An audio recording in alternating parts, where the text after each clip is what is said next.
Umalis ka rito, ulila. Nagdadala ka lang ng malas. Lumayas ka na.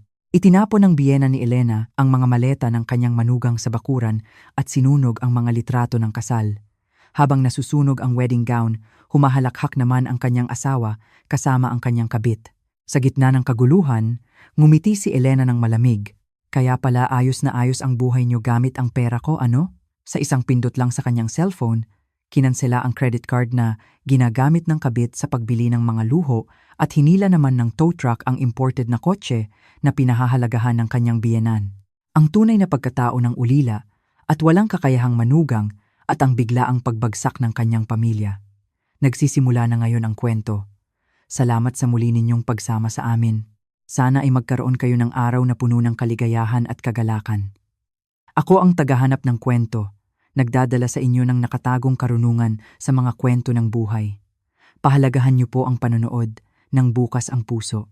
Pinirmahan ni Elena ang malamig na papeles ng diborsyo at lumabas sa pangunahing pinto.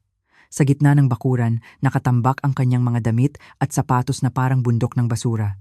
Walang awa na tinapakan ni Aling Pilar ang isang larawan ng kasal kung saan nakangiti si Elena gamit ang takong ng kanyang sapatos.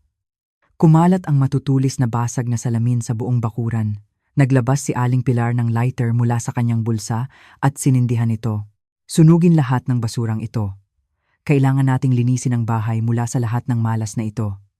Ang pagkakaroon ng mga gamit ng isang ulila sa bahay ay magdadala lamang ng kapahamakan. Ibinato ni Aling Pilar ang lighter sa puting wedding gown. Sa isang iglap, lumakas ang apoy na may ugong. Umakyat ang maitim at makapal na usok sa kalangitan. Pinanood ni Elena ang apoy nang walang kurap. Sa bintana ng sala, nakita niya ang kanyang asawang si Javier. Sa kabila ng nasusunog ang mga gamit ng kanyang asawa, hindi man lang nagulat si Javier na nakadikit ang telepono sa kanyang tainga. Hello? Mahal ko. Oo, kapipirma ko lang. Wala na ako sa ulilang iyon. Ngayon ay makapamumuhay na tayo ng hindi nagtatago. Mahal kita, maghintay ka lang ng kaunti pa. Ngumiti si Javier ng may pagkasuklam habang kausap ang kanyang kabit. Nang makita ang eksena, hinarap ni Aling Pilar si Elena at itinuturo siya. Sumigaw, "Hoy, ikaw, disgrasyada, simula nang gumulong ang isang ulilang tulad mo sa bahay na ito, sinipsip mo ang aming dugo. Umalis ka na." Idinura ni Aling Pilar sa lupa malapit sa paanan ni Elena at pagkatapos ay kinawayan ng kanyang kamay upang itaboy ang masamang espiritu na para bang si Elena ang sagisag ng kamalasan. Lumayas ka sa lugar na ito ngayon din. Ayokong makita ang mukha mo. Huwag kang maglakbay sa paligid dito kailanman. Naiintindihan mo? Sa halip na sumagot, naglabas si Elena mula sa kanyang bag ng isang state-of-the-art na smartphone at, nang may ganap na kapayapaan, idinayal ang isang numero. Hello? International VIP Customer Service Center. Oo, madam. Nagsasalita ako kay Director Elena Reyes. Pakikumpirma ang iyong pagkakakilanlan. Oo, ako si Elena Reyes. Pagkakakilanlan kumpirmado. Paano kami makakatulong sa iyo? Nang may malalim at malamig na boses, inutusan ni Elena, agad na i-block ang lahat ng pagbabayad ng card ng mga miyembro ng pamilya ng aking asawa na nauugnay sa aking account. Huwag silang makapagbayad ng kahit isang sentimos. I-block lahat. Naiintindihan, Direktor? Agad naming sususpindihin. Sa mismong sandaling binaba niya ang telepono, sa VIP room ng isang luxury boutique sa Ayala Avenue, Makati, sumigaw ang kabit ni Javier ng nakakapunit na sigaw. Bakit hindi gumagana? Bakit hindi gumagana ang card na ito? Kakagamit ko lang nito. Nerbyos na tumango ang tindera na may paghingi ng tawad at yumuko. Pasensya na po, madam. Ang card na ito ay nai-report na nawawala at nakablock para sa mga pagbabayad ng may-ari. Hindi na ito magagamit. Namutla ang mukha ng kabit at tinawagan si Javier. Javier, ano ang nangyayari? Sabi nila, nakablock ang card. Namamatay ako sa kahihiyan. Ayusin mo na.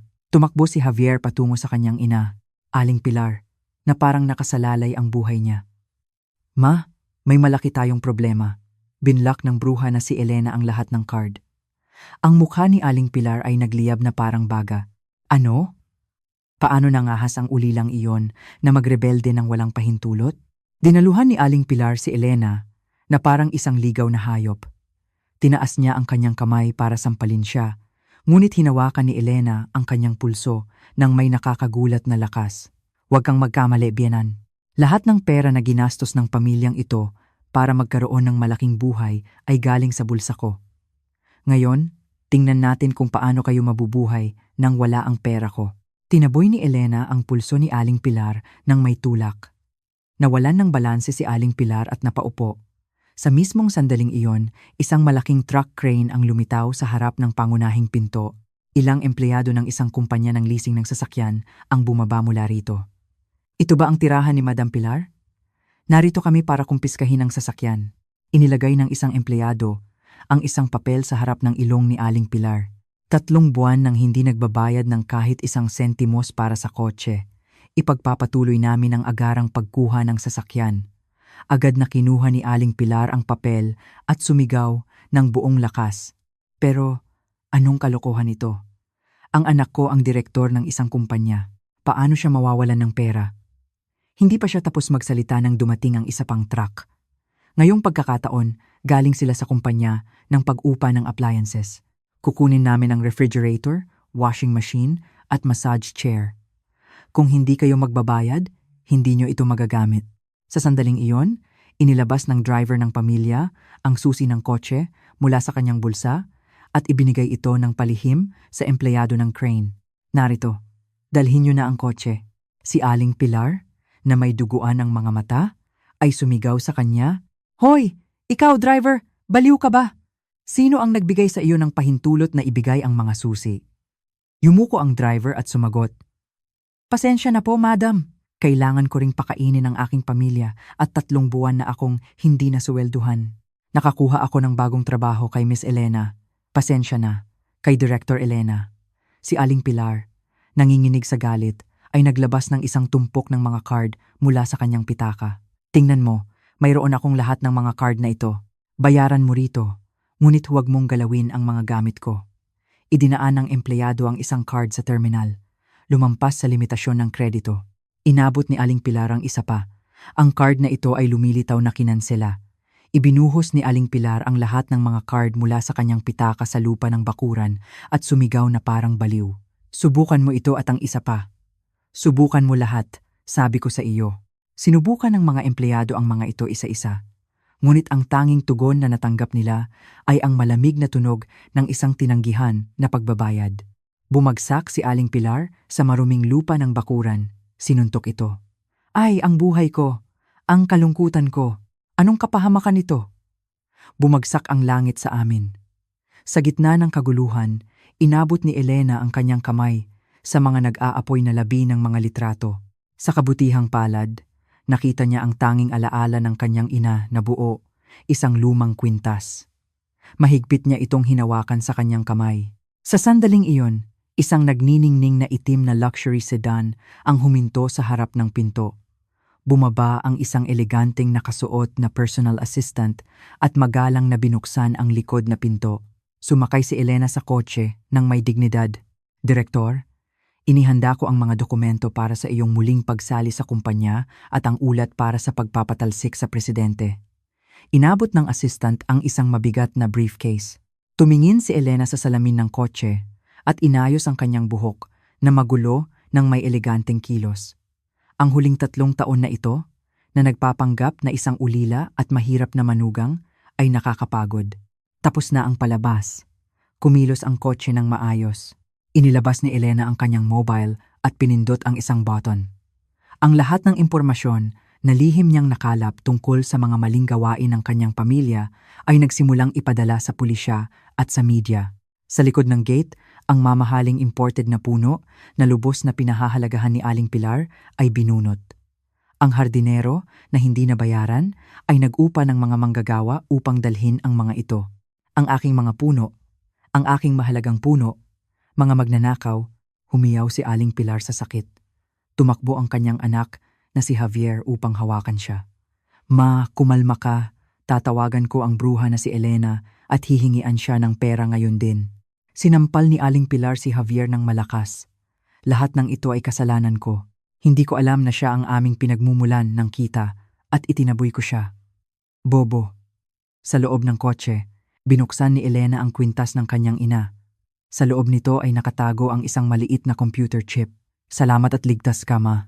Isinara muli ni Elena ang kwintas. Sa bintana ay nakikita na niya ang lugar kung saan siya bumabalik, ang matayog na gusali ng punong tanggapan ng Reyes Group. Sinindihan ni Elena ang kanyang mobile at nag-post ng mensahe sa internet, ang katapusan ng impyerno. Ang tunay na laro ay nagsisimula na ngayon, at kasama ng teksto, isang larawan ng kanyang itim na credit card, ang pinakamataas na uri. Pabulong na ipinaalam sa kanya ng kanyang assistant. Direktor, makakarating tayo sa kumpanya sa loob ng 10 minuto. Tumango si Elena. Perpekto.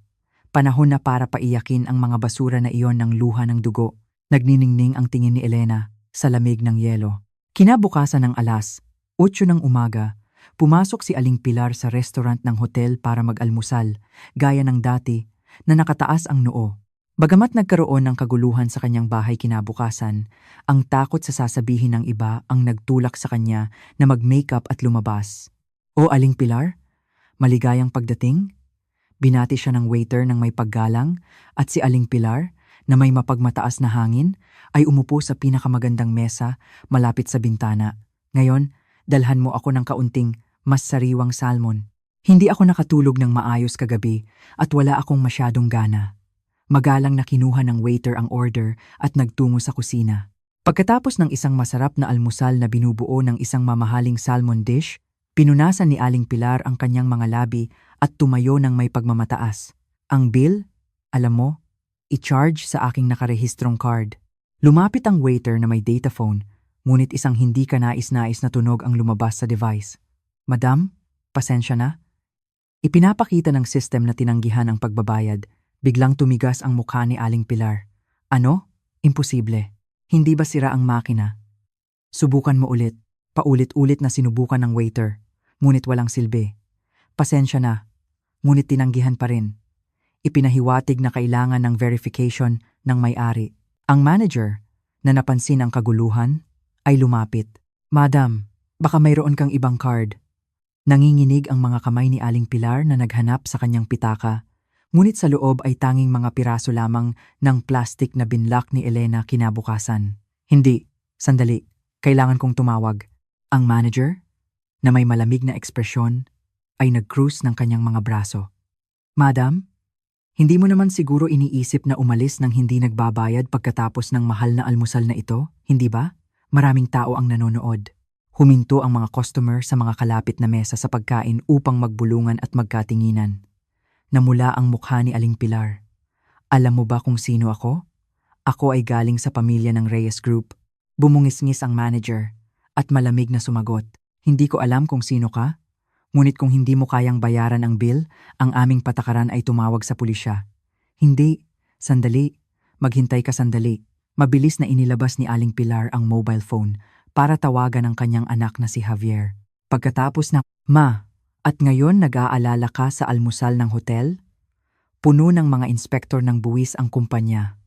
Magulo. Nanginginig ang boses ni Javier na parang dahon. Halos lumabas ang mga mata ni Aling Pilar sa kanilang mga socket. Ano? Isang inspeksyon ng buwis.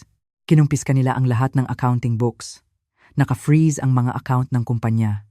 Hindi man lang kami makapagbayad ng suweldo. Bumagsak si Aling Pilar sa sahig. Ang manager, na parang naghihintay, ay tumawag sa seguridad. Samahan ang babaeng ito palabas. Ginagambala niya ang ibang mga customer. Tinaluhan ng mga security guard at hinawakan si Aling Pilar sa braso na parang isang sako. Hoy!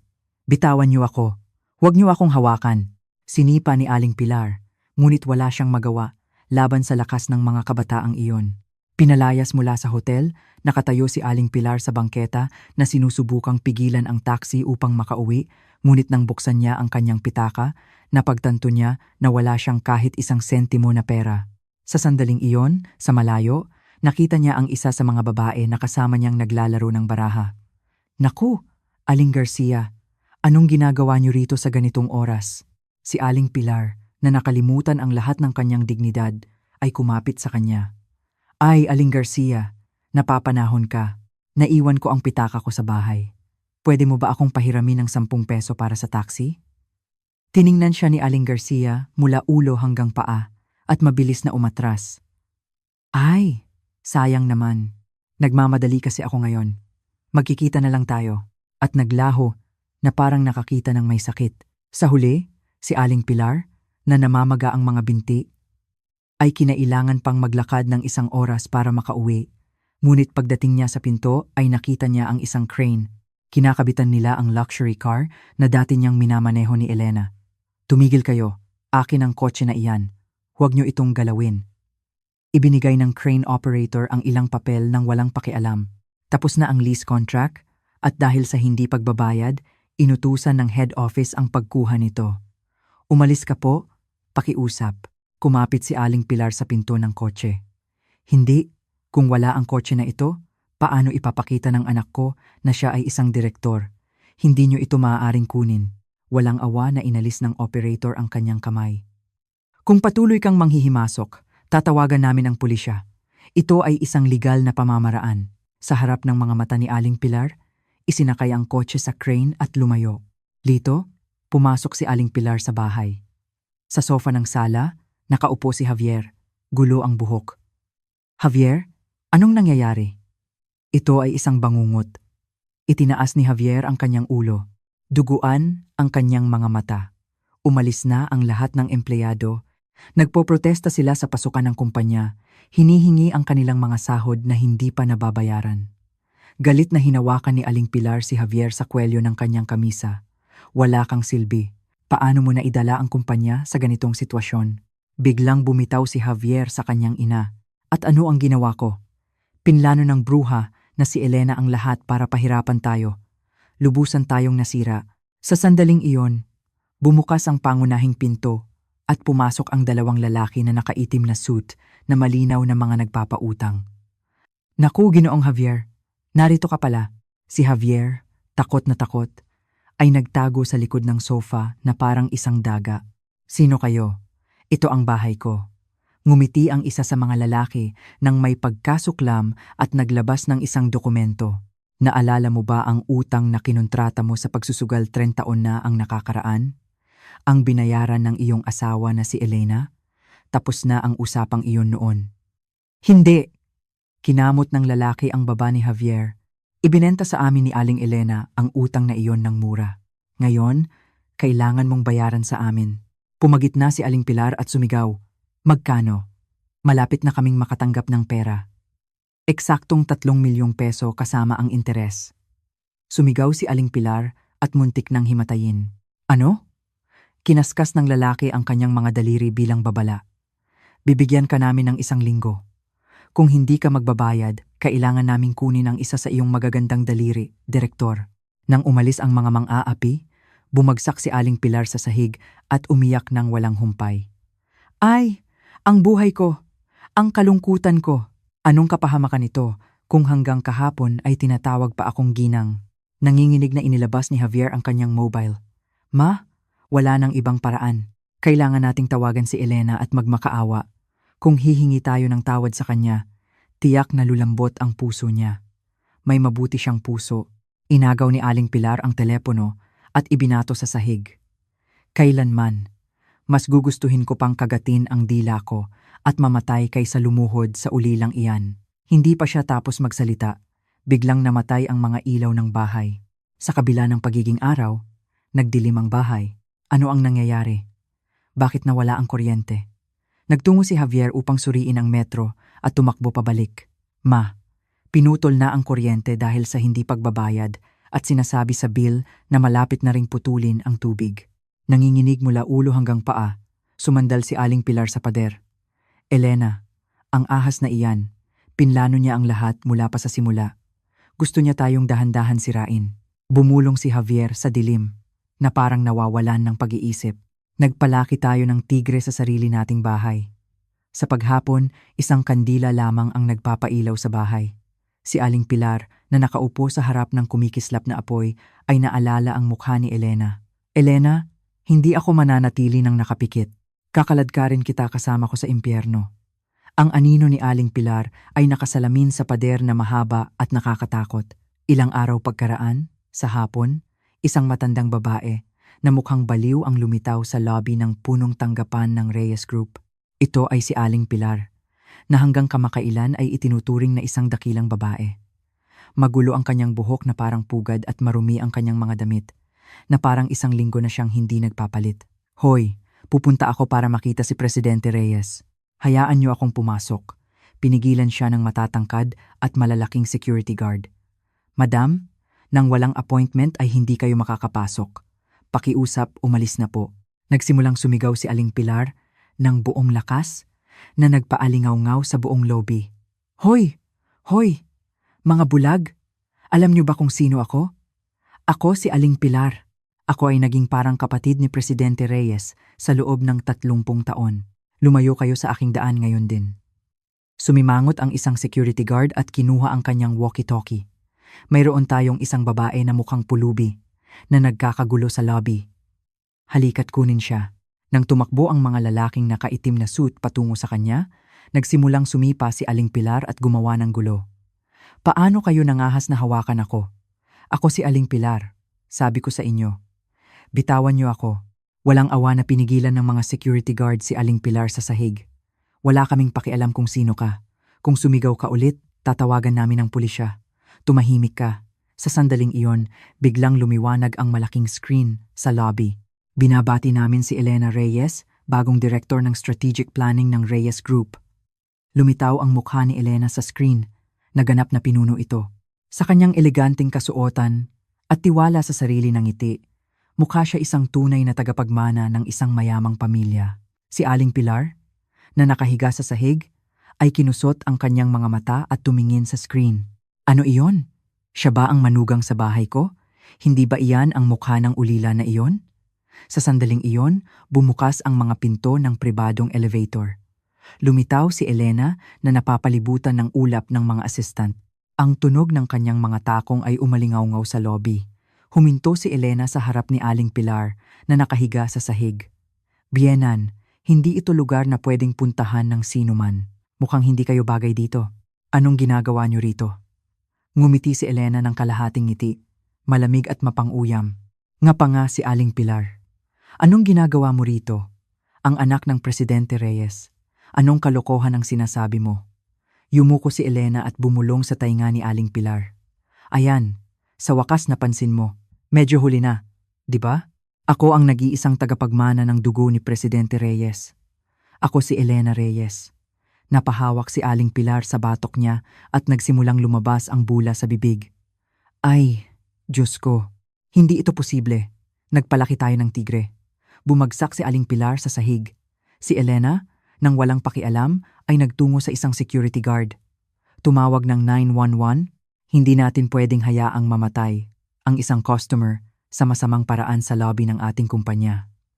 Nagkagulo ang mga empleyado at mausisa sa lobby. Naku po, siya pala ang sikretong anak ng presidente. Tingnan niyo ang mukha. Ang ganda ng tindig niya. Humarap si Elena ng kagandahan at muling sumakay sa elevator na umakyat ng direkta sa pinakataas na palapag sa opisina ng presidente. Pinihit ni Elena ang pinto ng malakas at pumasok. Ang Presidente Reyes na nakaupo sa kanyang mesa ay nagulat at itinaas ang kanyang ulo. Elena, paano? Sa halip na sumagot, naglabas si Elena ng isang tumpok ng mga dokumento mula sa kanyang briefcase at ibinato sa kanyang mukha. Tingnan mo, ito ang mga ebidensya na 30 taon na ang nakakaraan ay iniwan mo ang aking ina at nakipagsabuatan sa bastos na si Aling Pilar upang nakawin ang kanyang kayamanan. Namutla ang mukha ni Presidente Reyes na parang papel. Saan mo nakuha ito? Alam ng langit at alam din ng lupa. Inihanda ng nanay ko ang lahat bago siya mamatay. Sinabi niya sa akin na huwag akong magtiwala sa mga taong tulad mo. Tumayo si Presidente Reyes nang nanginginig. Elena, isang di pagkakaunawaan niyan. Ipapaalala ko sa iyo ang lahat. Tinaas ni Elena ang kanyang kamay ng malamig upang putulin siya. Ang mga paliwanag. Sabihin mo sa hukom. Karamihan sa board of directors ay nasa panig ko na. Ang pagpapatalsik mo ay iboboto bukas ng umaga. Sinuntok ni Presidente Reyes ang mesa at sumigaw. Paano ka nangahas na saksakin sa dibdib ang sarili mong ama? Ngumiti si Elena nang mapang-uyam at binuksan ang pinto. Ama, ang isang tao na pumapatay sa kanyang asawa at iniiwan ang kanyang anak para sa pera ay nangahas na tawaging ama. Kahit ang isang aso ay tatawa. Magkita tayo bukas sa pulong ng lupon. Lumabas si Elena sa kwarto. Sa pasilyo, isang empleyada na hindi alam ang kanyang pagkakakilanlan at na kinakutya siya sa kanyang likod ay nakasalubong siya na may mga dokumento sa kamay. Nahulog ang mga papel sa sahig. Direktor, ibig kong sabihin, binibini. Lumampas si Elena sa kanya at sinabi, Binibini? Pulutin mo ang iyong mga papel kung may oras ka para makialam sa buhay ng iba. Samantala, si Aling Pilar, na nagkamalay sa ospital, ay hinanap ang kanyang telepono paggising niya at nang nanginginig ang kamay ay tinawagan ang kanyang anak na si Javier. Javier, Ma, nasaan ka? Saan ka nagpunta? Umiyak si Aling Pilar ng walang humpay. Nalinlang tayo. Niloko tayo. Ang ulila na si Elena ay anak ni Presidente Reyes. Pumasok siya sa bahay natin na may layuning sirain tayo mula pa sa simula.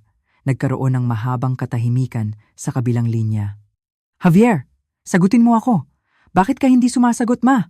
Nandito ako sa piskalya. Dinala ako rito para tanungin.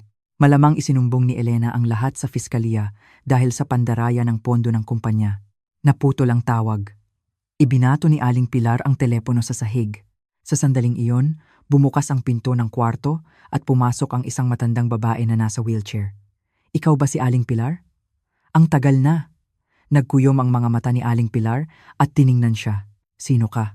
At bakit ka nangahas na tawagin ako sa pangalan ko?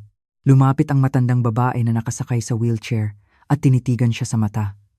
Ako ang nurse na nag-alaga sa ina ni Elena, 30 taon na ang nakalipas. Hindi mo ba naaalala? Namutla ang mukha ni Aling Pilar. Ginawa ko ang inutos mo sa akin. Naglagay ako ng kakaibang bagay sa gamot. Ipinag-utos mo sa akin na gagawin ko iyon at pinagbantaan mo na papatayin mo ang aking anak. Mahigpit na kinapitan ni Aling Pilar ang mga kumot. Anong kalokohan ang sinasabi mo?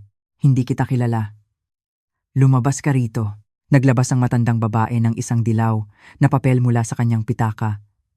Konting panahon na lang ang nalalabi sa akin sa buhay. Gusto kong sabihin ang totoo bago ako pumanaw sa kabilang mundo. Nasabi ko na ang lahat sa pulisya. Lahat ng pinilit mo sa akin na gawin.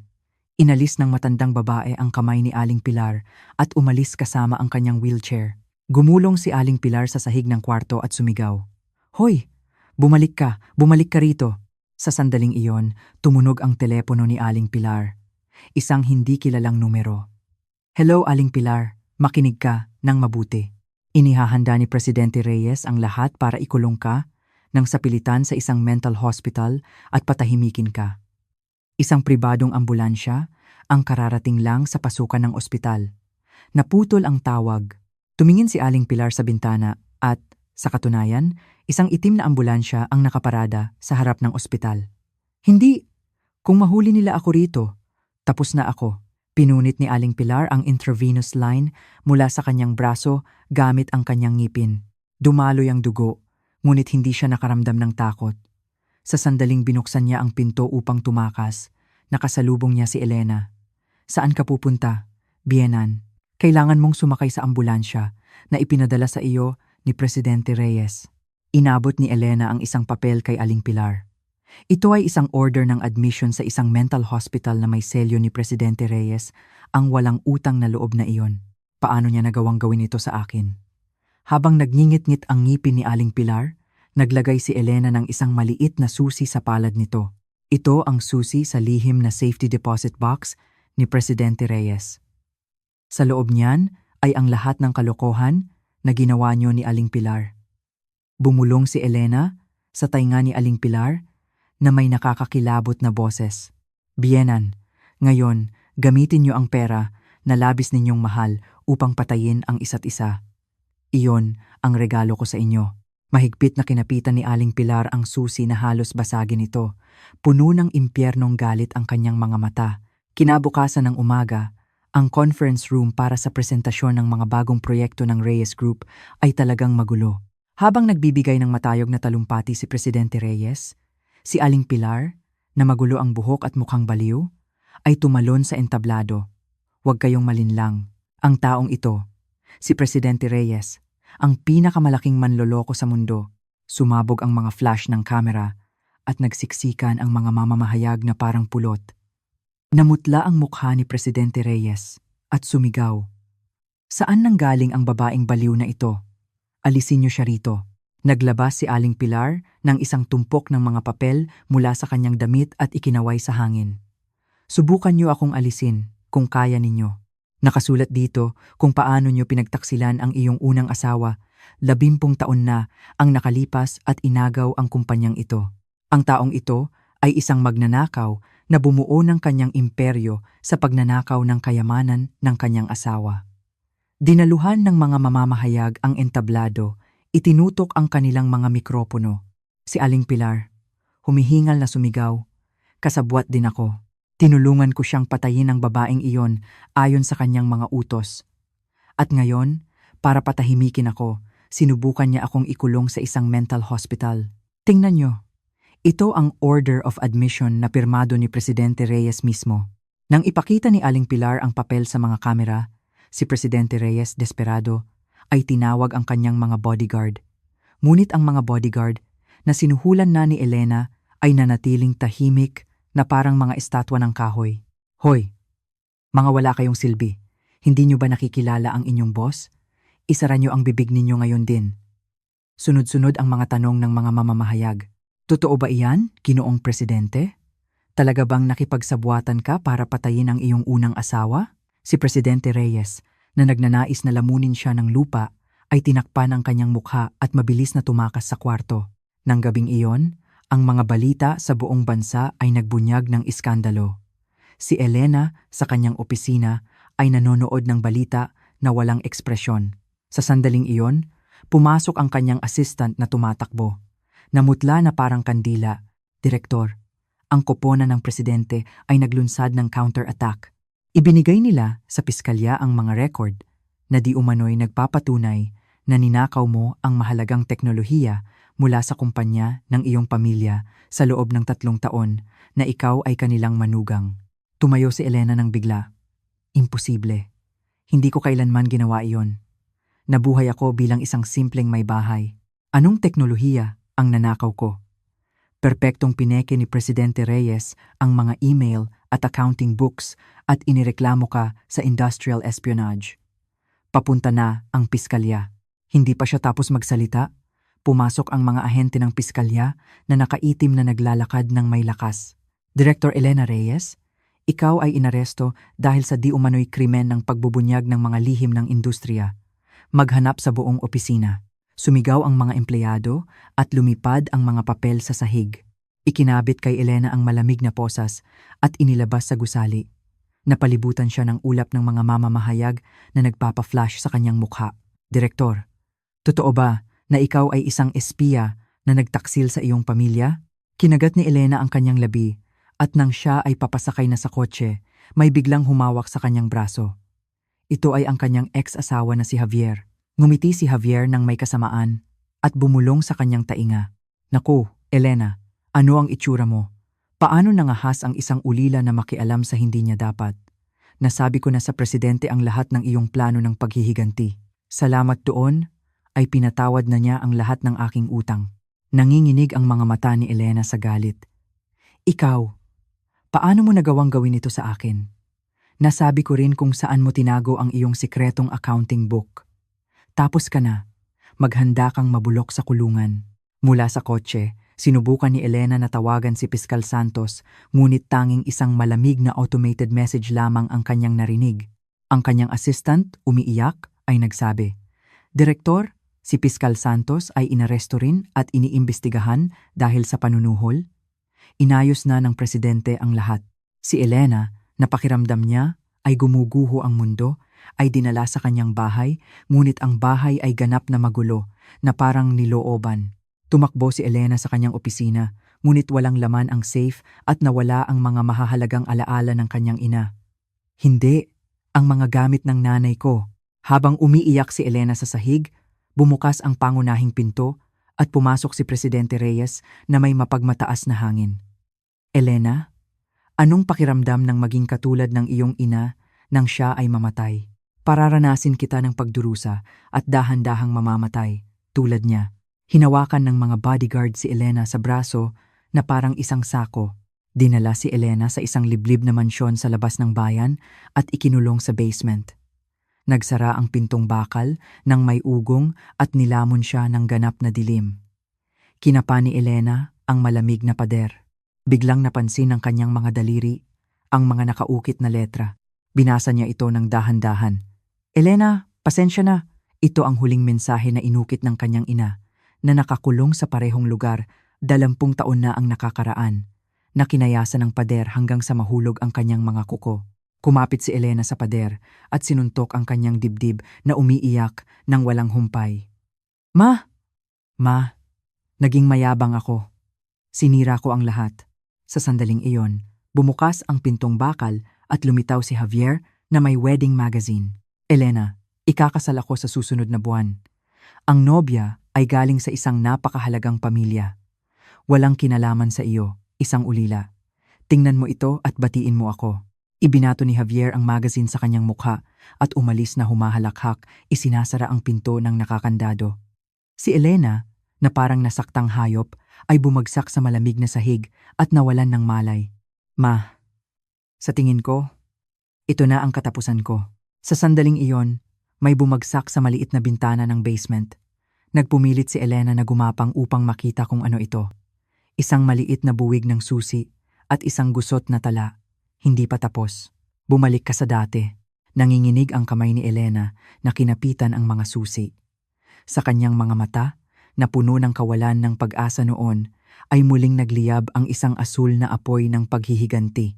Ang nagligtas kay Elena mula sa kailaliman ng kawalan ng pag-asa ay hindi inaasahang isang matandang hardinero na may lumang sombrero ng dayami. Siya ang taong 30 taon na ang nakakaraan, ay tapat na naglingkod sa ina ni Elena bago siya pinatalsik ni Presidente Reyes.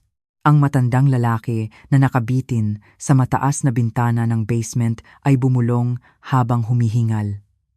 Binibini, naririnig mo ba ako? Kailangan mong kumilos. Gumapang si Elena na parang hayop at itinaas ang kanyang ulo sa ilalim ng mga baras. Sino ka? Isang matandang lalaki na may utang na loob na hindi mababayaran sa iyong ina. Malapit nang bumukas ang isang pader. Huwag kang matakot. Tulad ng inihanda ng matandang lalaki, mula sa isang tumpok ng lumang ladrilyo sa isang sulok ng basement, narinig ang tunog ng gumugulong na bato at bumukas ang isang butas na sapat ang laki upang makapasok ang isang tao. Ipinasok ng matandang lalaki ang kanyang kamay sa makitid na siwang. Halika, kumapit ka ng mahigpit. Kailangan mong lumabas dito ng buong lakas. Si Elena, nang hindi nag-aalala na masira ang kanyang mga kuko, ay kumapit sa magaspang na kamay ng hardinero.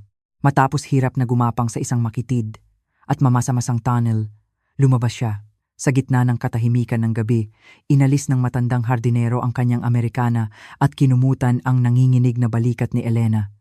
May kotse na naghihintay sa iyo doon. Nagmamadali ang oras. Ilagay mo ang iyong sarili sa kaligtasan. Si Elena, na nakatingin sa mukha ng matandang lalaki na puno ng alikabok, ay nagsabi ng umiiyak.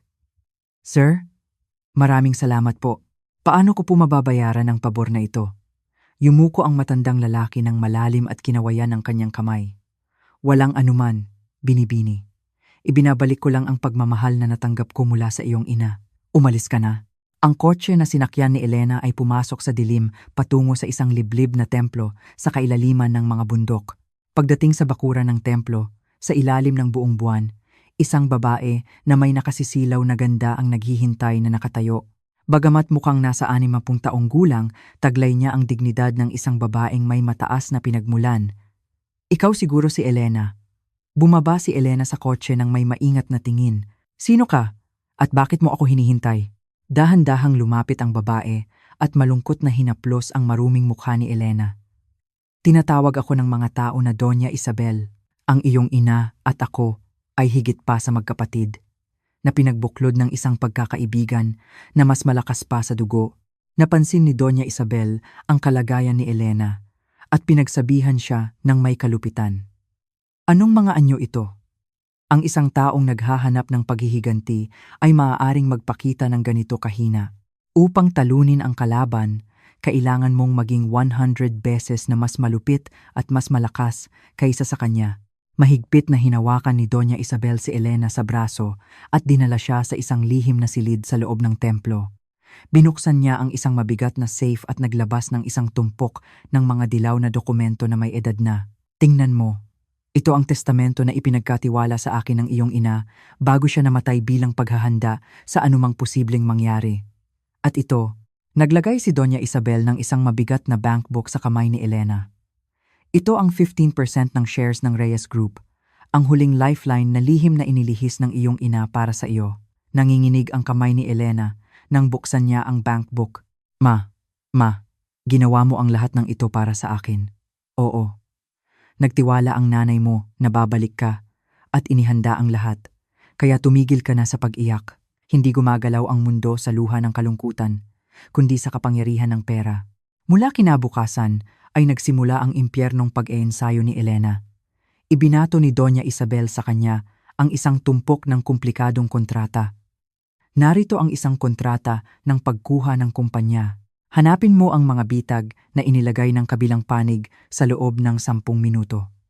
Kung hindi mo magawa, hindi ka kakain ngayon. Binasa at binasa ni Elena ang mga dokumento ng dilat ang mga mata. Dito, kakaiba ang salitang ito. Ito ay isang mapang-abusong probisyon upang dahan-dahang agawin ang ating bahagi. Ngumiti si Doña Isabel nang may kasiyahan sa wakas. Naghilamos si Elena ng malamig na tubig bawat madaling araw at tumingin sa salamin.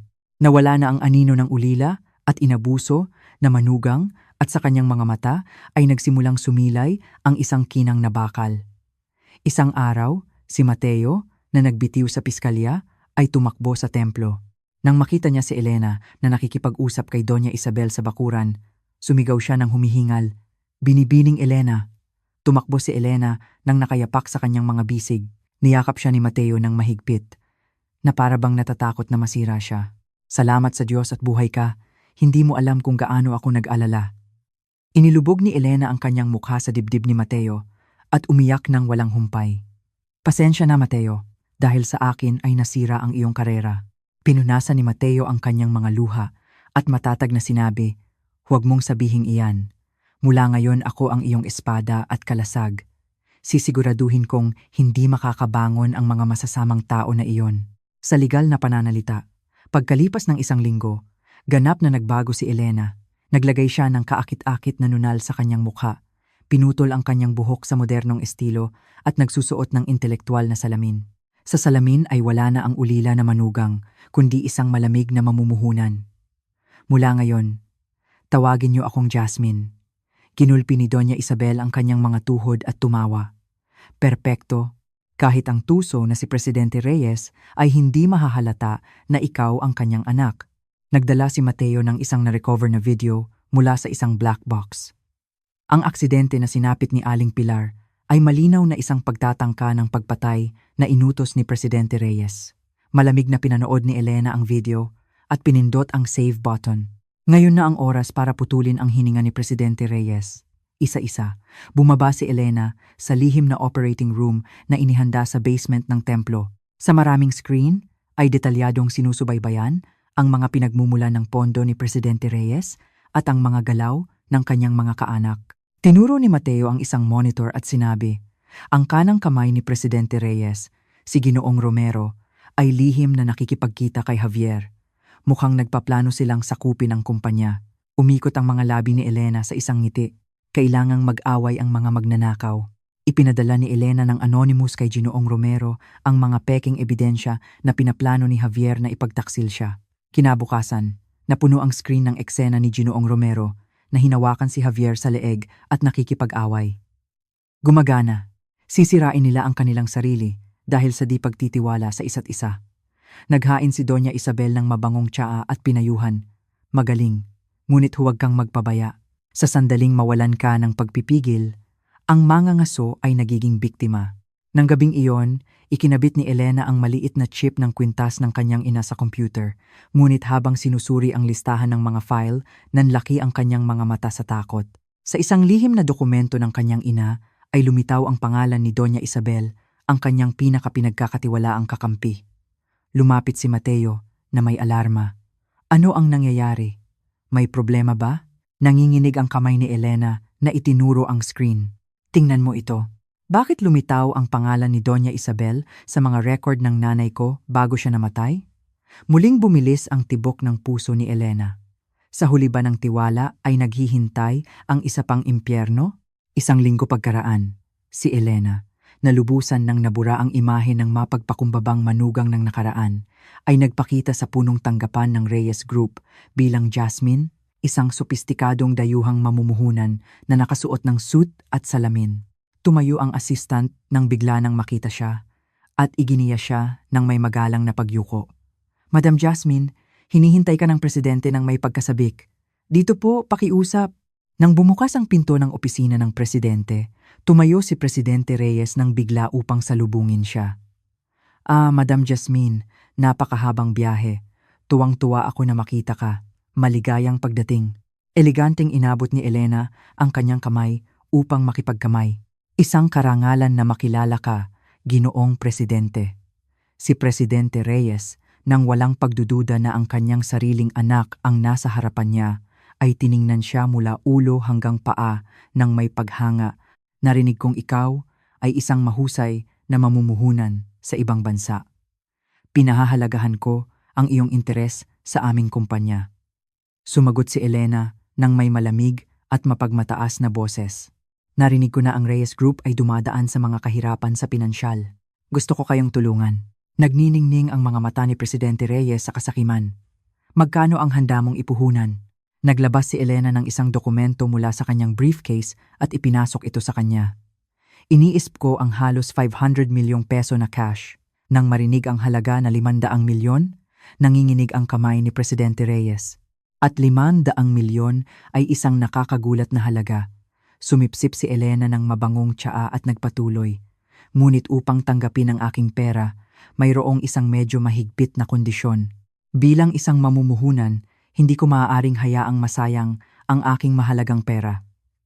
Lumunok si Presidente Reyes at yumuko.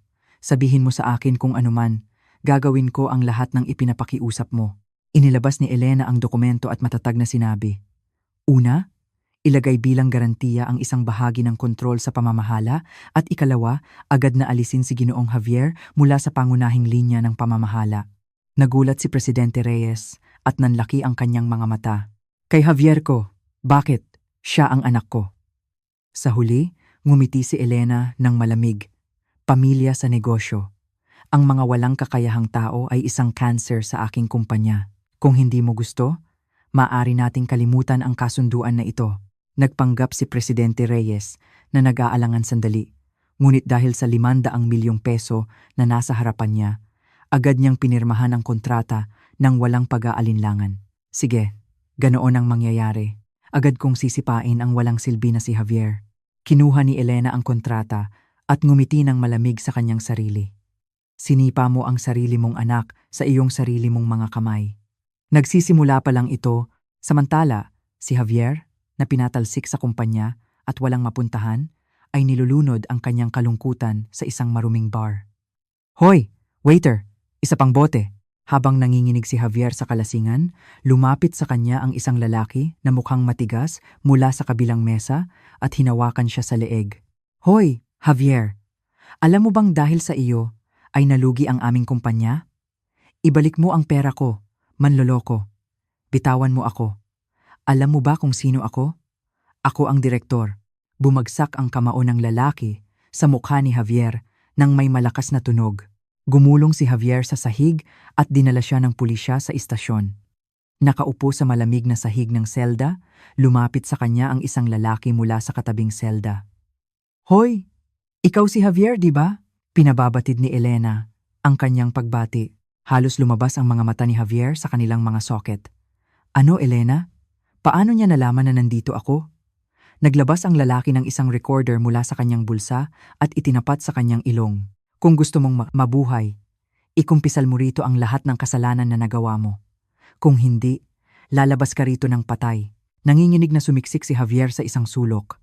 Ngunit dahil sa nakamamatay na tingin ng lalaki, ay ikinumpisal niya ang lahat. Ilang araw pagkaraan, nagtungo si Elena sa ospital kung saan nakaratay si Aling Pilar. Nang magbigay siya ng isang malaking tseke, ang direktor ng ospital, na si Dr. Serville, ay inilipat si Aling Pilar sa pinakamahusay na pribadong kwarto at nagsimulang gamutin siya ng may pag-iingat. Pagkalipas ng 1 linggo, dahan-dahang binuksan ni Aling Pilar ang kanyang mga mata. Ginang, mas mabuti na po ba ang pakiramdam ninyo? Nang bumukas ang pinto ng kwarto at pumasok si Elena, nanginginig si Aling Pilar na parabang nakakita ng multo. Ikaw, Elena, ikaw! Eleganteng umupo si Elena sa isang silya at ipinakita sa kanya ang isang video sa kanyang telepono. Bienan, tingnan mo nang mabuti kung paano sinubukan kang patayin ni Presidente Reyes. Sa video ay nakita ang nakakasuya na eksena kung saan inutusan ni Presidente Reyes ang isang nasasakupan na alisin si Aling Pilar sa pamamagitan ng pagpapanggap na aksidente sa trapiko. Kumulubot ang mukha ni Aling Pilar na parang papel. Ang walang utang na loob na iyan! At ako, nalabis na tumulong sa kanya. Lumapit si Elena kay Aling Pilar at malamig na nagtanong, gusto mo bang maghiganti? Kung gayon, sabihin mo sa akin ang password ng lihim na accounting book ni Presidente Reyes. Sa ganitong paraan lamang ay maililigtas mo ang iyong sarili at ipadala ang walang hiya na iyan sa impyerno. Nag-isip sandali si Aling Pilar at nagngingit-ngit ang mga ngipin. Sinabi, ang password ay ang kaarawan ng iyong ina. Hindi ko alam kung dahil sa pagsisisi o ano, ngunit ginamit niya ang numerong iyon na siya lang ang nakakaalam. Gamit ang tulong ni Mateo, sinira ni Elena ang password at sa wakas ay nakuha ang blacklist ng mga suhol na ipinamahagi ni Presidente Reyes sa mga politiko at negosyante. Narito na ang lahat. Sa listahan na ito, tapos na si Presidente Reyes. Samantala, ang kanang kamay ni Presidente Reyes, si Ginoong Romero, na naghihinala sa pagkakakilanlan ni Elena, ay nagsimulang mag-imbestiga sa kanya, ngunit nahulog sa bitag ng maling impormasyon na ipinakalat ni Elena at sa huli ay nag-ulat na si Jasmine ay isang malinis na mamumuhunan. Si Presidente Reyes, kalmado at tiwala, ay nagpabaya at sinamantala ni Elena ang pagkakataon upang unti-unting bilhin ang mga shares ng Reyes Group na naging major shareholder sa loob ng 1 linggo. Nang marinig ang balita, si Presidente Reyes, galit na galit, ay tinawagan si Elena. Madam Jasmine, ano ang ibig sabihin nito? Bakit mo binili ang aming mga shares nang walang pahintulot? Si Elena, habang sumisipsip ng tsaa, ay sumagot ng walang pag-aalinlangan. Kung namuhunan ako, natural lang na gusto kong kumilos bilang may-ari. Ang lahat ay nakasulat sa kontratang pinirmahan mo. Si Presidente Reyes, talunan, ay bumagsak sa kanyang upuan. Jasmine, sino ka ba talaga? Sa halip na sumagot, ngumiti si Elena ng malamig at bumalik sa templo.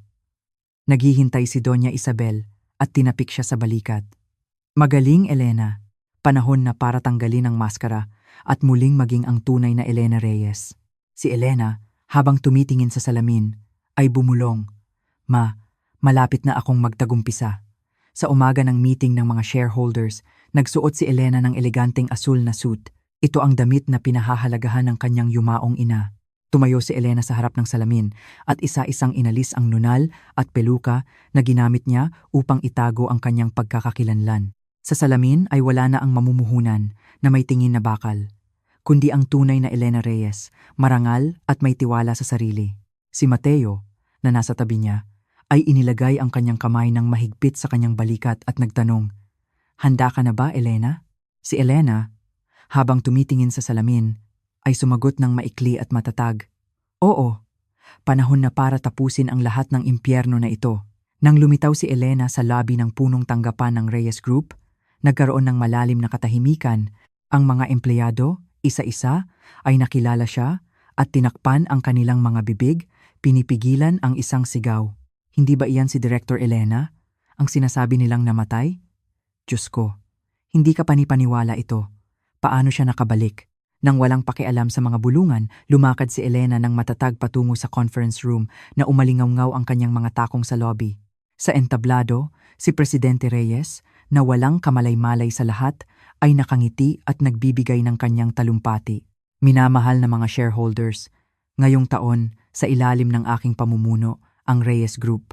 Sa sandaling iyon, biglang umupo si Elena sa upuan ng major shareholder sa unang hilera. Nang magkatagpo ang mga mata ni Presidente Reyes at Elena, huminto ang kanyang talumpati. Nahulog ang mikropono mula sa kanyang kamay at bumagsak sa sahig nang may malakas na tunog. Lahat ng shareholders ay lumingon upang tingnan si Elena. Ang babaeng iyan ay ang sikat na mamumuhunan na si Jasmine. Hindi. Tingnan niyo ang mukha na iyan. Siya si Elena Reyes, ang anak ng presidente. Dahan-dahang tumayo si Elena at kinuha ang mikropono at eleganteng yumuko sa mga shareholders. Magandang umaga. Ako si Elena Reyes, ang major shareholder ng Reyes Group.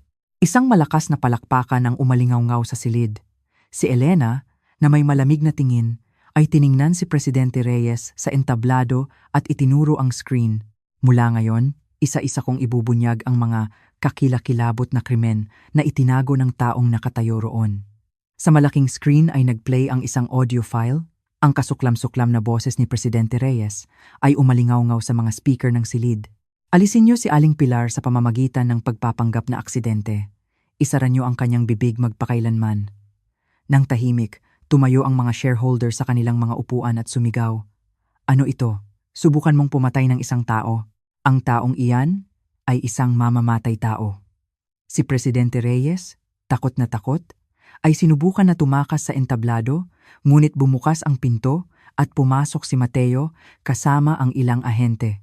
Presidente Reyes, ikaw ay inaresto dahil sa pag-uudyok sa pagpatay at paglustay ng pondo. Nang maglabas ng malamig na posas ang isang ahente, umatras si Presidente Reyes na sumisigaw, "Hindi! Ito ay isang setup. Ito ay isang bitag ng babaeng iyan upang ikrimen ako." Ngunit si Mateo, nang walang pakialam, ay ibinato ang 12-dosenang ebidensya sa harap ng mga shareholders.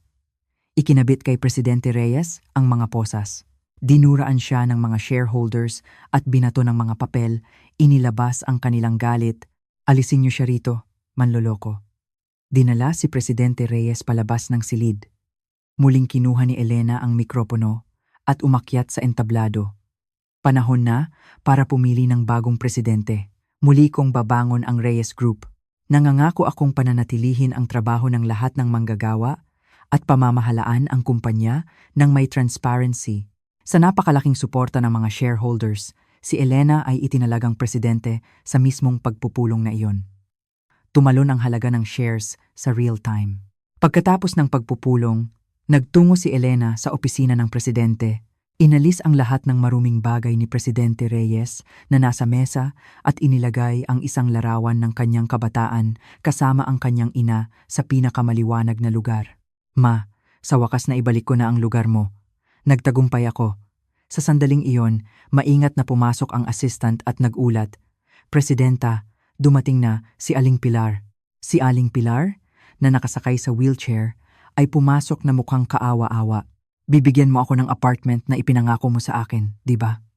Sa halip na sumagot, inabot ni Elena ang isang lumang susi. Si Aling Pilar, na nagniningning ang mga mata, ay kinuha ito. Nasaan? Sa Tondo District. Isang luxury apartment, diba?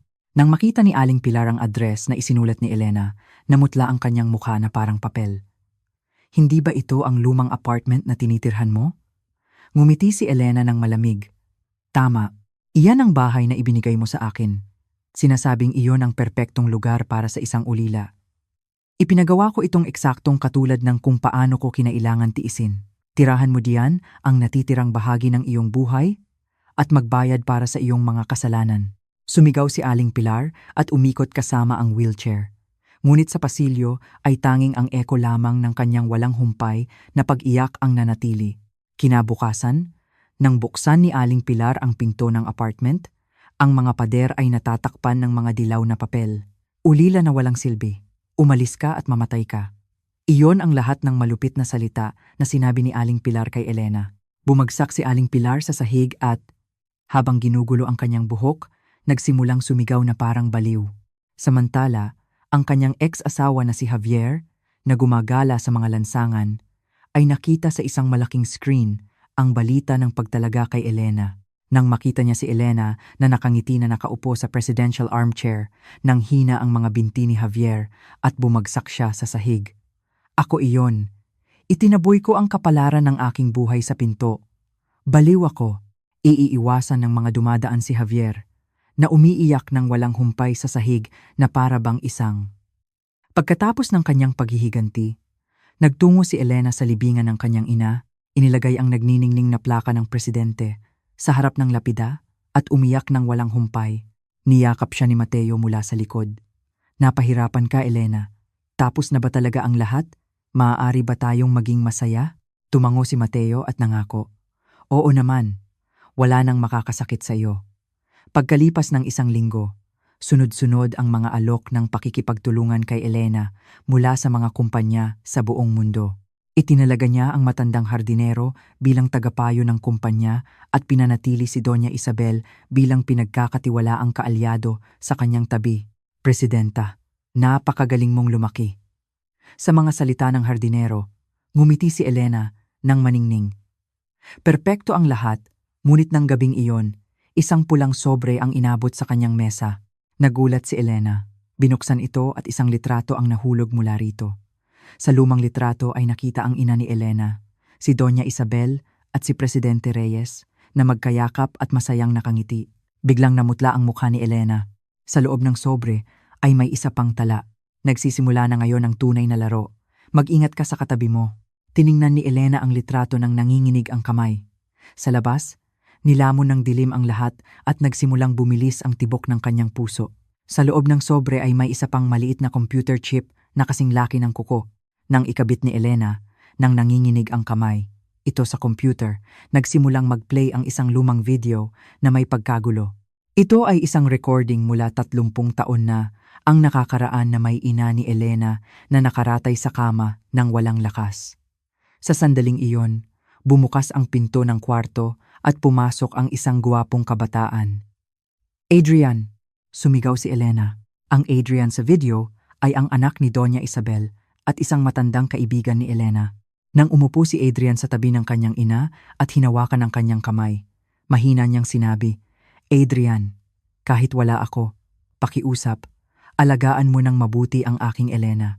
Tumango si Adrian ng tahimik. Nang matapos ang video, sumandal si Elena sa silya ng humihingal.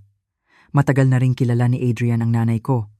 Pumasok ang assistant na tumatakbo at nagbigay sa kanya ng mga dokumento. Nang buksan ang mga pahina, naputol ang hininga ni Elena. Si Adrian, na nakarehistro bilang anak ni Doña Isabel. Ngunit kinumpirma ng DNA test na siya ang biological na anak ni Presidente Reyes. Tumayo si Elena ng bigla. Inalagaan ni Doña Isabel ang anak ng kaaway ng nanay ko sa loob ng 30 taon.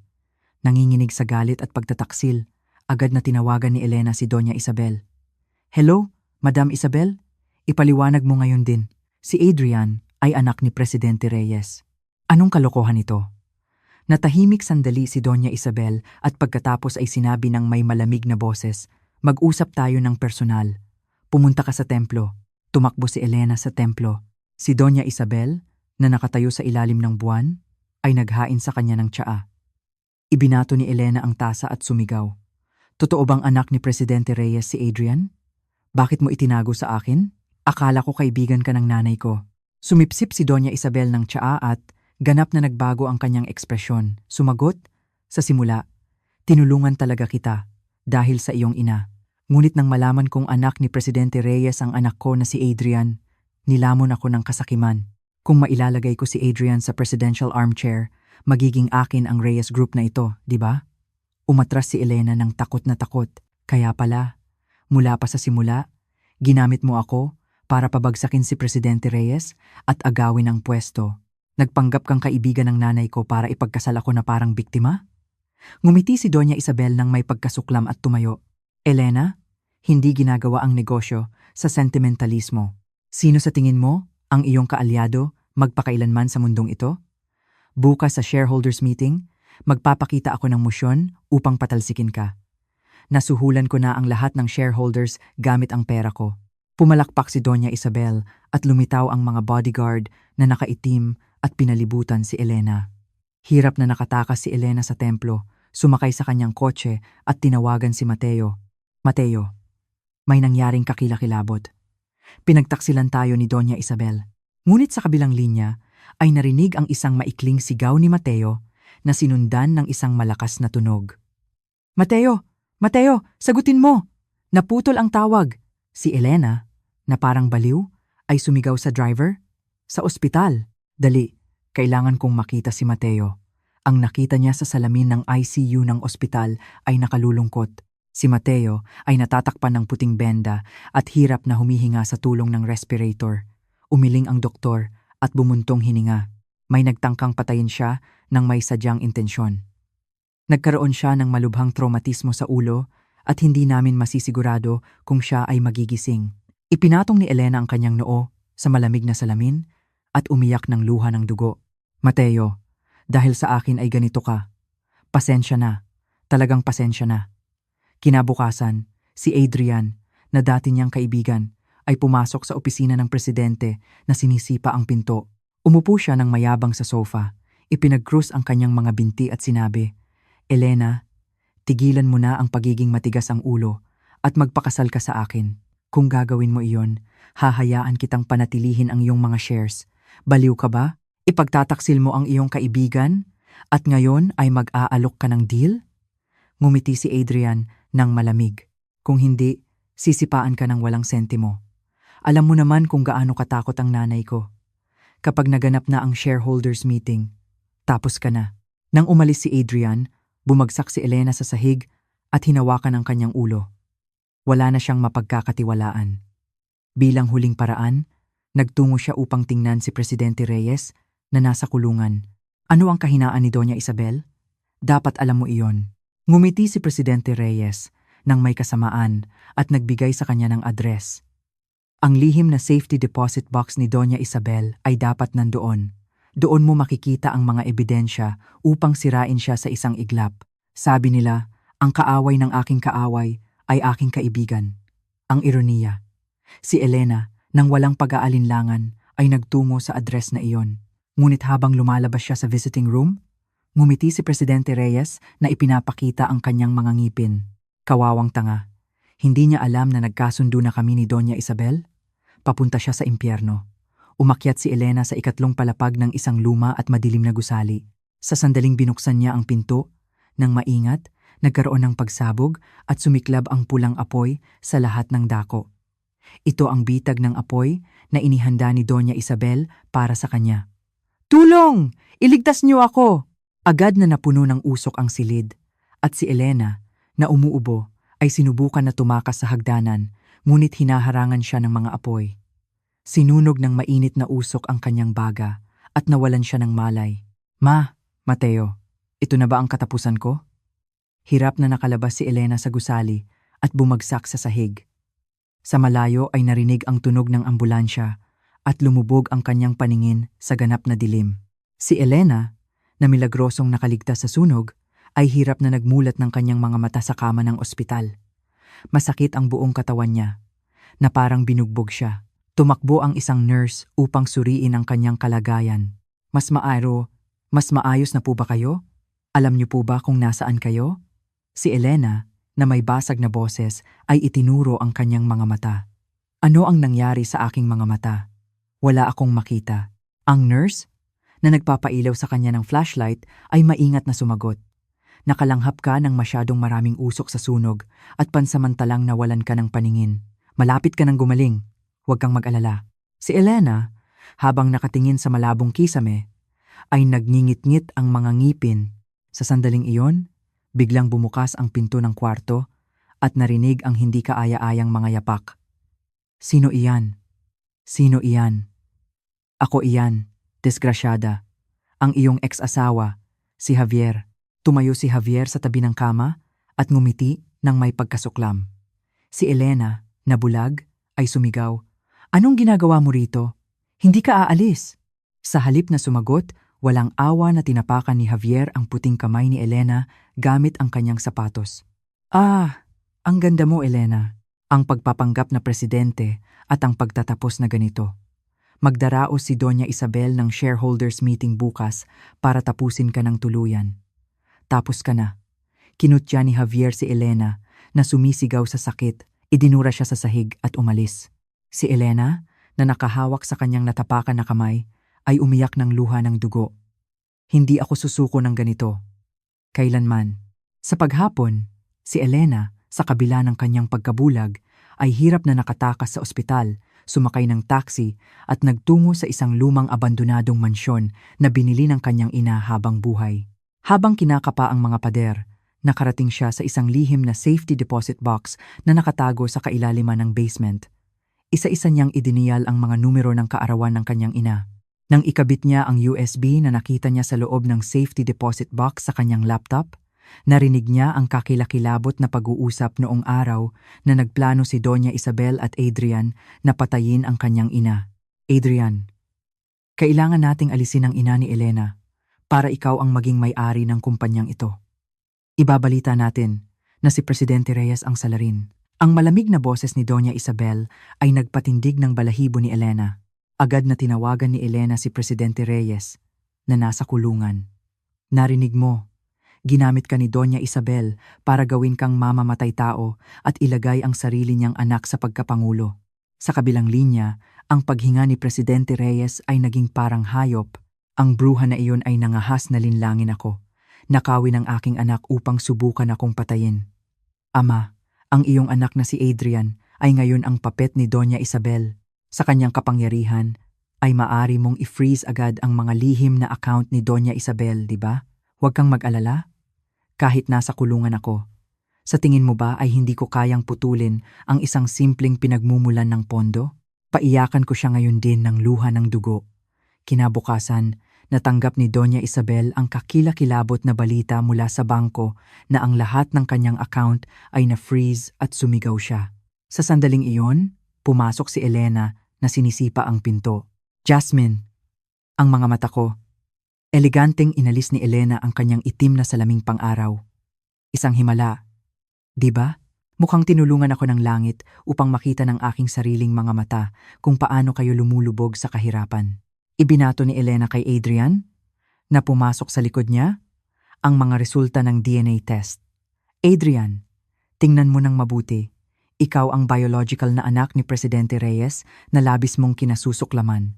Naglingkod ka bilang isang alagang aso sa babaeng nagpadala sa iyong sariling ama sa kulungan at sinubukang patayin ang aking ina. Nanginginig ang kamay ni Adrian na binasa ang dokumento at hinarap si Doña Isabel. Ma, ito ba? Pinalaki mo ako bilang isang sandata ng paghihiganti. Tinaas ni Doña Isabel ang kanyang ulo ng walang hiya. Ginawa ko ang lahat para maging presidente ka. Lahat ay para sa iyo. Sinungaling, ikaw ay isang halimaw. Sa sandaling iyon, ang pulisya na inabisuhan na ni Elena ay sumugod sa silid. Ang file na may ebidensya ng sabwatan sa pagpatay na ipinadala ni Elena ay ang huling dagok. Doña Isabel at Ginoong Adrian, kayo ay inaresto dahil sa sabwatan sa pagpatay at paglustay ng pondo. Habang dinadala siyang nakaposas, isinumpa ni Doña Isabel si Elena. Walang utang na loob, at ako na labis na nag-alaga sa iyo. Ngumiti si Elena ng malamig at sinabi sa kanya, tinuruan mo ako na ang negosyo ay hindi ginagawa sa sentimentalismo. Salamat sa aralin na iyon ay nahuli kita.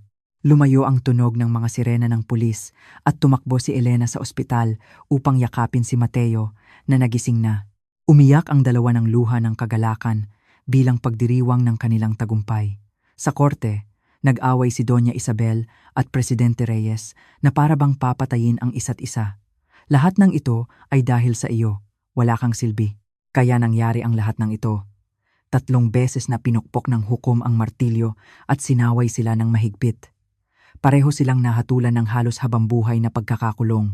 Ang kanyang ex-asawa na si Javier, na sumisigaw na siya ay inosente, ay nahatulan ng 10 taon sa bilangguan at bumagsak sa sahig, umiiyak ng walang humpay. Nang lumabas sila sa paglilitis, umuulan. Sa malayo, naghihintay si Mateo na may malaking payong. Nagtago si Elena sa kanyang mga bisig at mahina niyang sinabi, Mateo, pakiramdam ko ay sa wakas ay nagising ako mula sa isang mahabang bangungot. Hinawakan ni Mateo ang kanyang kamay at ngumiti. Napakalaki ng pinagdaanan mo, Elena. Ngayon ay maging masaya tayo nang walang pakialam sa sinuman. Naglakad ang dalawa nang magkasama sa bakuran ng korte sa ilalim ng ulan. Sa kanilang mga likuran ay sa wakas nagsimulang sumikat ang araw ng kapayapaan. 1 taon ang lumipas. Ang Reyes Group, sa ilalim ng matapat na pamamahala ni Elena, ay naging isang kilalang kumpanya sa buong mundo at si Elena, bilang isang marangal na presidente, ay naging isang tanglaw na nagpapaliwanag sa mundo. Sa mesa ni Elena ay wala na ang mga dokumento ng paghihiganti, kundi mga ulat ng isang foundation na puno ng mga ngiti ng mga bata. Presidenta, handa na ang seremonya ng pagbubukas ng Elvira Foundation. Tara na. Nagtungo si Elena sa foundation na ipinangalan sa kanyang ina. Pagdating sa pasukan, sinalubong siya ng mga bata mula sa isang ampunan na may banner na nagsasabing, "Salamat, Ma'am Elena." Nang bumaba si Elena sa kotse, binigyan siya ng mga bata ng isang bungkos ng bulaklak na pinulot nila gamit ang kanilang maliliit na kamay. "Gusto kong maging kasing galing mo." Niyakap ni Elena ang isang bata at bumulong, "Oo, kaya niyo rin. Naging ulila rin akong nag-iisa, ngunit hindi ako sumuko." Ang taos-pusong talumpati ni Elena ay sinalubong ng malakas na palakpakan at sa mga mata ng mga bata ay nagniningning ang mga bituin ng pag-asa. Pagkatapos ng seremonya, nagtungo si Elena sa isang abot-kayang restaurant sa isang rural na bayan. Sa bintana ay nakita niya si Aling Pilar na nakayuko ang likod na naghuhugas ng isang bundok ng pinggan. Ang mayabang na ginang noon ay nawala at sa halip ay nanatili lamang ang isang mapagpakumbabang katulong na nakayuko ang ulo sa kanyang amo. Nang lumabas sa telebisyon ang isang balita tungkol sa mga gawaing kawang-gawa ni Elena, si Aling Pilar, na nakasuot ng guwantes na goma, ay nakatulala na tumingin sa screen at pinunasan ng isang luha. Si Elena, nang makita siya, ay hindi nakaramdam ng paghihiganti, kundi isang malalim na awa at umalis ng tahimik. Wala na siyang kahulugan sa buhay ni Elena. Pagkatapos, nagtungo si Elena sa isang soup kitchen at nagsuot ng apron sa gitna ng mga taong nakapila, isang lalaki na magulo ang buhok at marumi ang mukha ang nagbigay sa kanya ng isang plato. Ito ay si Javier. Nang makilala niya si Elena, nagsimula siyang manginig at yumuko ang kanyang ulo. Si Elena, nang walang sinasabi, ay pinuno ang kanyang plato ng mainit na sabaw. Umupo si Javier sa isang sulok at habang kumakain, bumagsak ang kanyang mga luha sa sabaw. Tiningnan siya ni Elena ng palihim at nagpatuloy sa paghahain sa iba. Ang galit at sama ng loob ay natupok na parang abo at sa halip ay nanatili lamang ang kapayapaan. Samantala, ang libing ni Presidente Reyes na namatay ng mag-isa sa kulungan ay ginanap ng walang kahit isang dumalo. Tumayo si Elena sa harap ng kanyang larawan nang walang pagyuko at nagbigay sa kanya ng ilang huling salita. "Tapos na talaga. Kapag nakasalubong mo ang nanay ko sa langit, humingi ka ng tawad ng taos-puso." Ang kanyang mga abo ay ikinalat sa isang hindi kilalang bundok at naglaho kasama ng hangin. Nagpadala rin si Doña Isabel ng isang sulat mula sa kulungan na humihingi ng tawad, ngunit itinapon ito ni Elena sa basura nang hindi binubuksan. Buhay man o patay, ang kanyang kapatawaran ay hindi na mahalaga kay Elena. Pagkatapos ng lahat ng bagyo, sa tabi ni Elena ay palaging naroon si Mateo, matatag na parang pino. Nagdaos ang dalawa ng isang simpleng kasal sa bakuran ng ampunan kung saan lumaki si Elena, sa halip na sa isang luxury hotel. Sa ilalim ng ulan, ng mga petals ng bulaklak na inihagis sa kanila ng mga bata, nanumpa sila ng walang hanggang pag-ibig. "Elena, paano mo gustong mabuhay mula ngayon?" tanong ni Mateo habang naglalakad sila sa tabi ng ilog. Hinawakan ni Elena ang kanyang kamay at ngumiti. "Mahal lang, gusto kong mabuhay nang nakatingin lamang sa hinaharap na magpapasaya sa atin sa halip na sa nakaraan na sumakit sa akin." Ilang buwan pagkaraan, si Elena ay nasa isang department store na pumipili ng maliliit at kaakit-akit na sapatos ng sanggol na dahan-dahang hinahaplos ang kanyang tiyan. Sa kanyang mukha ay namulaklak ang pinakamagandang ngiti sa mundo, ang ngiti ng isang ina. Pag-uwi at pag-upo sa mesa na maingat na inihanda ni Mateo, tiningnan ni Elena ang asul na langit sa bintana. Sa isang lugar sa malinaw na kalangitan ay tila nakita niya ang kanyang ina na nakangiti ng maningning sa kanya. "Nakikita mo, Ma, ngayon ay napakasaya ko na." Isang mainit na simoy ng hangin ang humaplos sa kanyang pisngi, pagkatapos dumaan sa isang mahaba at madilim na tunnel. Para kay Elena, sa wakas ay namulaklak na ang bulaklak ng walang hanggang kaligayahan. Nalampasan ni Elena ang mga sugat ng nakaraan at natagpuan ang tunay na kaligayahan. Natapos ang paghihiganti, ngunit ang nakuha niya ay hindi isang simpleng tagumpay. Naibalik niya ang karangalan ng kanyang ina, nakahanap ng tunay na pag-ibig at tinanggap ang isang bagong buhay. Si Aling Pilar Javier, Presidente Reyes at Doña Isabel ay nagbayad ng higit pa sa kanilang mga kasalanan. Wala nang naramdaman si Elena na galit sa kanila. Ang pinaka-perpektong paghihiganti ay ang kalimutan sila at maging masaya. Sa pamamagitan ng Elvira Foundation, nagbigay si Elena ng pag-asa sa mga bata na, tulad niya, ay nagdusa sa nakaraan, isang mundo kung saan ang mga tao ay pinahahalagahan batay sa kanilang halaga at pagsisikap, hindi sa kanilang pinagmulan o nakaraan. Iyon ang hinaharap na binubuo ni Elena. Minamahal na mga kaibigan, ang tunay na tagumpay ay hindi ang pabagsakin ang kalaban, kundi ang bumangon sa sarili. Kung narinig ninyo ang kwento hanggang sa huli, mag-iwan ng komento na nagsasabing narinig ng mabuti, salamat, yeah.